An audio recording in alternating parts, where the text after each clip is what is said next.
अब हम बहुलक वर्ग पढ़ाएंगे कि बहुलक वर्ग के बारे में जानेंगे। बहुलक वर्ग पढ़ने से पहले हम बहुलक वर्ग को जान लें। बहुलक वर्ग जिनस की बारंबारता सबसे अधिक हो। देखिए, जब तक बहुलक वर्ग आप नहीं जान पाएंगे तब तक इसका मान कभी भी आप नहीं रख पाएंगे। इसमें मेन जरूरत है, मेन याद रखिएगा, बहुलक वर्ग। बहुलक वर्ग जिसकी बारंबारता सबसे अधिक हो, यानी बारंबारता जो बार बार घटना घटी हो। बहुलक वर्ग में दो चीज़ों की ज़रूरत होती है, वर्ग का और बारंबारता का। अब हम बारी बारी से चलेंगे। सूत्र लिखा हुआ है कि बहुलक वर्ग बराबर L plus F1 plus F0 बटा में 2F1 minus F0 minus F2 गुणे H। ये आपका सूत्र है। सॉरी, सूत्र हमने गलती लिखा है, यहाँ प्लस नहीं माइनस है, ध्यान नहीं दिया। L बराबर F1 माइनस F0 बटा में 2F1 minus F0 minus F2 गुणे H। अब हम बहुलक वर्ग जानेंगे। बहुलक वर्ग जिसकी बारंबारता सबसे अधिक हो। बहुलक वर्ग जिसकी बारंबारता सबसे अधिक हो। अब बारंबारता में जाएंगे। बारंबारता यानी F1 में यह वर्ग अंतराल यानी छोड़ दीजिए, यह लिखना तो अलग से लिखना पड़ेगा। अब देखिए, बहुलक वर्ग अब जिनकी देखिए सबसे अधिक बारंबारता यानी सबसे अधिक बार 8, जो 3 और 5 8 बार, यानी इसकी बारंबारता सबसे ज़्यादा अधिक है तो 8 का है, तो ये सबसे किसका 3 से 5 यानी 8 हो जाएगा हमारा बहुलक वर्ग होगा। बहुलक नहीं होगा, बहुलक वर्ग होगा। अब दूसरा कह रहा है यल, नंबर 1 पर हमारा सूत्र है एल का नाम दिए हैं। यल को क्या कहते हैं? बहुलक वर्ग की निचली सीमा, यानी एल बराबर बहुलक वर्ग यानी 8 के ठीक सामने वर्ग क्या है? 3 से लेके 5। निचली सीमा आपका दिया हुआ है, यानी निचली सीमा यानी आपका हो जाएगा 3। दूसरा है H बराबर, H यानी वर्ग अंतराल, यानी दोनों का अंतराल कितना है? 2 और 3, सॉरी 1 और 3 का अंतर देखा जाए तो आएगा 2। लिख देते हैं। शीशा सीमा आ गया, कितना है? 2 आ गया। अब क्या है? बहुलक वर्ग की बारंबारता यानी F1 को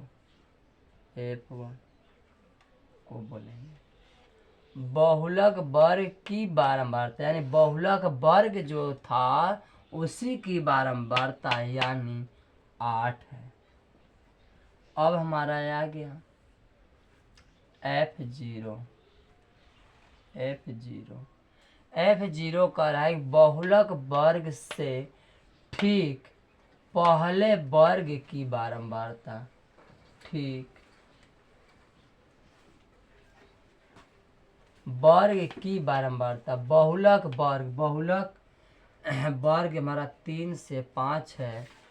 इससे कह रहा है कि बहुलक वर्ग से ठीक पहले वर्ग की बारंबारता, यानी बहुलक वर्ग हमारा आ गया 8। अब बहुलक वर्ग से ठीक पहले की बारंबारता यानी 7। बहुलक वर्ग आया है 8, यानी एकरे ऊपर वाला जो हो गया F0, यानी बारंबारता ठीक पहले वर्ग की, ठीक पहले यानी ऊपर। अब आता है F10 हो गया, F2 आ गया। F2 कहता है कि बहुलक वर्ग के ठीक आने वाली यानी 8 के बाद आएगा 2। यही आपका। चलिए अब बनाइए। यल का मान आ गया हमारा 3 प्लस F1 का मान आ गया, F1 का मान 8 माइनस F0 का मान आ गया 7 बटा में 2 गुणे F1 का मान आ गया 8 माइनस, अब आ गया क्या, माइनस F0 का मान है 7 माइनस F2 का मान है 2 गुणे यच यानी अंतराल 2 का, यानी 3 प्लस घट गया बचा 8 में 7 घटाइए, यानी 2 8 16 माइनस 9 यानी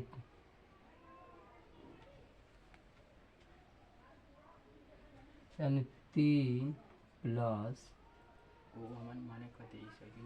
1 बटा में कितना हो जाएगा 7 गुणे 2, 8 दूना के 16 और 7 और 2 9 यानी 7 बच गया। अब इसको कटाया जाए तो ये हो जाएगा 3 प्लस 2 बटा में 7, यानी 3 प्लस कटाई हो जाएगा 0 देंगे 20 हो जाएगा, यानी 7 दूना के 14, यानी बच गया 6, यानी फिर हो गया 0, यानी 8 7 56, यानी 3.28 आपका यही आंसर है।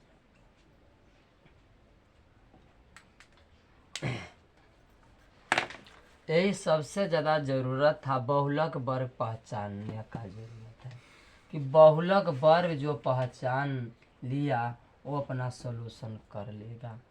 याद रखिए यल को हम बोलेंगे बहुलक वर्ग की निचली सीमा, यानी जो बहुलक वर्ग आया था, बहुलक वर्ग हमारा 8 आया था, इसका वर्ग यानी वर्ग की निचली सीमा, यानी वर्ग में आ गए निचली सीमा 3 हो गया। यच हमारा इन दोनों में अंतर कितना का है। फिर F1 का बहुलक वर्ग की बारंबारता, यानी F1 को कहते हैं बहुलक वर्ग, यानी बहुलक वर्ग हो गया, इसकी बारंबारता कितना है तो 8 है।